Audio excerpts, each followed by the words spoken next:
Hola, hoy nos metemos de lleno en un tema que, la verdad, es alucinante y tiene muchísimo que ver con la historia de la psicología humana y la espiritualidad. Vamos a realizar una exploración a fondo de un artículo académico brillante publicado en 2024 por el doctor Juan Sebastián Hernández Valencia, que se titula El Yetzer Hará en Pablo y en Evagrio: origen, influencias y modificaciones. Lo que hace el doctor Hernández Valencia aquí es rastrear cómo los seres humanos hemos intentado explicar de dónde salen nuestras peores inclinaciones, y lo hace viajando desde las antiguas raíces judías, pasando por el apóstol Pablo, hasta acabar con los monjes del desierto del siglo IV. Para no perdernos, vamos a seguir exactamente la ruta del autor. Primero, el origen del Yetzer Hará. Segundo, cómo lo adapta Pablo. Tercero, el giro que le da Evagrio Póntico. Cuarto, las conclusiones de la investigación. Y por último, repasaremos las referencias y la trayectoria del propio investigador. Vamos a ello. Arrancamos con la sección 1, el origen del Yetzer Hará, o la doctrina rabínica de los dos espíritus. A ver, el doctor Hernández Valencia nos plantea de entrada el gran dilema del rabinismo antiguo. Pensadlo bien. Si Dios es totalmente bueno, ¿de dónde sale nuestra maldad? Pues la solución que encontraron se basa en dos conceptos. Por un lado, el Yetzer Hará, que es la inclinación al mal, y por otro el Yetzer Hatov, la inclinación al bien. Ojo a esto porque la investigación enfatiza que los primeros rabinos no se imaginaban el mal como un demonio externo que nos ataca por sorpresa. Para nada. Lo veían como una fuerza interna, un instinto que el propio creador había instalado dentro del ser humano.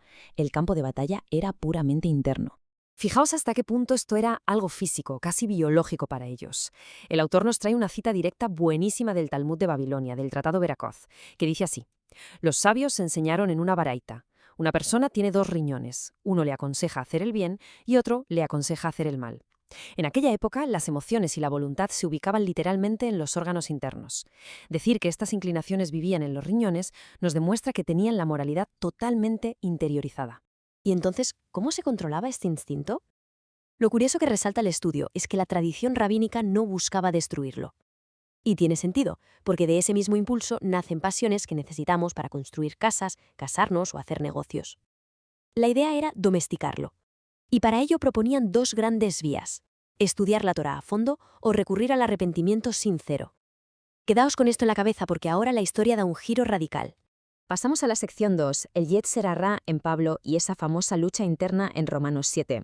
El artículo desglosa cómo el apóstol Pablo coge este concepto judío y lo mete de lleno en su propio sistema teológico. Para explicarlo, el autor divide la experiencia espiritual de Pablo en tres etapas clarísimas. Primero, la edad de la inocencia, cuando vives sin la ley y el pecado está como dormido. Segundo, la edad de la conciencia, que es cuando llega la ley y de golpe te revela qué es el pecado.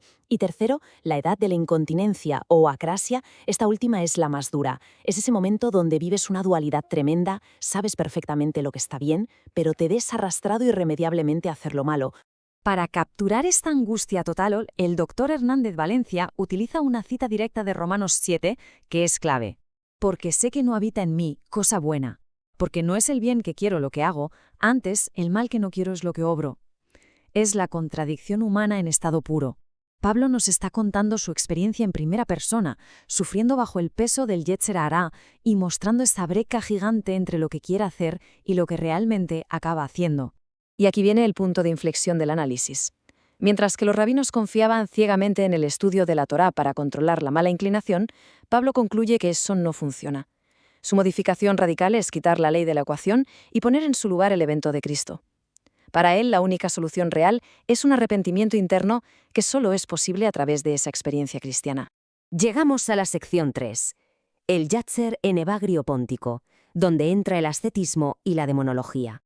Damos un salto histórico alucinante hasta el siglo IV y nos vamos al desierto egipcio con los monjes ascetas. El doctor Hernández Valencia identifica dos conceptos fundamentales en la obra de Evagrio. Primero, los logismoi. A ver, hoy los llamaríamos pensamientos intrusivos, pero Evagrio los entendía literalmente como demonios objetivos. Y segundo, la apatheia, que era básicamente la meta de todo monje: conseguir una impasibilidad tan grande que estos ataques no pudieran perturbar para nada la pureza de su alma. Evagrio fue un genio sistematizando cómo el mal nos ataca la cabeza. Leamos este extracto de su tratado práctico que destaca la investigación. 8 son los pensamientos genéricos que contienen todos los pensamientos. El primero es aquel de la gula, después viene el de la fornicación. Él tenía clarísimo que no podemos evitar que estos pensamientos nos asalten, pero ojo, que echen raíces en nuestra mente, eso sí que es responsabilidad nuestra. Mirad la lista completa de estos 8 logos simoi o pensamientos demoníacos. Gula, fornicación, avaricia, tristeza, cólera, pereza, que por cierto llamaban el demonio del mediodía porque atacaba a los monjes a las horas de más calor y pesadez, vanagloria y orgullo. Si esta lista os resulta extrañamente familiar, es porque, como señala el estudio de forma brillante, este es el origen histórico directo de lo que luego conoceríamos como los 7 pecados capitales. Si ponemos a los dos frente a frente, basándonos en el artículo, el cambio de paradigma es brutal. Para Pablo, la batalla era completamente interna, un fallo de nuestra propia voluntad. Sin embargo, Bagrio, muy influenciado por la filosofía helenista, coge el mal y lo exterioriza. Para él no eran solo fallos psicológicos, eran ataques demoníacos que venían de fuera. Aunque, paradójicamente, la única forma de ganarles era a base de muchísima introspección. Sección 4. Vamos directamente a las conclusiones de la investigación. Después de todo este recorrido histórico, la tesis central del Dr. Hernández Valencia es muy clara. La antigua idea rabínica de la inclinación al mal nunca desapareció, simplemente mutó. Pablo la adaptó poniendo a Cristo como la única cura, pero manteniendo el conflicto en el interior. Y Evagrio le dio la vuelta al integrar el dualismo helenística, convirtiendo esos instintos en fuerzas externas y demoníacas, pero desarrollando unas técnicas de autoobservación increíbles para combatirlas.